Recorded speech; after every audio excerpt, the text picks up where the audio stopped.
તો મિત્રો અમે આવી ગયા છે બરફા ડુંગર અને ત્યાં ગાર્ડન આવેલું છે ત્યાં બાને લઈને બા તો હિંચકા ખાઈ રહ્યા છે અને ભજન સત્સંગની મોજ કરી રહ્યા છે.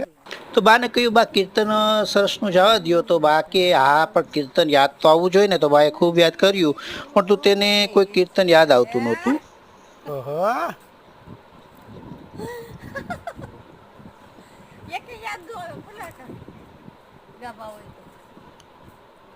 તો મિત્રો સુરતનું એક હિલ સ્ટેશન કહી શકો એવા આ જે બણભા ડુંગર છે ત્યાં નીચે ગાર્ડન આવેલો છે તે ગાર્ડનમાં અમે આવેલા છીએ. અહીં કુકડાઓનો તો પાર નથી. આ તો બા પણ તેને અમારો નાસ્તો તો તે જ કુકડાઓને નાખવા માંડ્યા.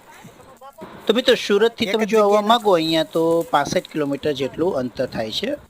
તો ખૂબ જ સુંદર મજાનું ગાર્ડન છે ત્યાં અમે ફોટોગ્રાફી અને વિડીયો શૂટ કર્યો અને ત્યારબાદ અમે બણભા ડુંગર ગયેલા.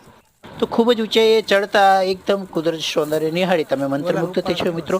તો તમે સુરતમાં હો તો જરૂરથી આવજો મિત્રો.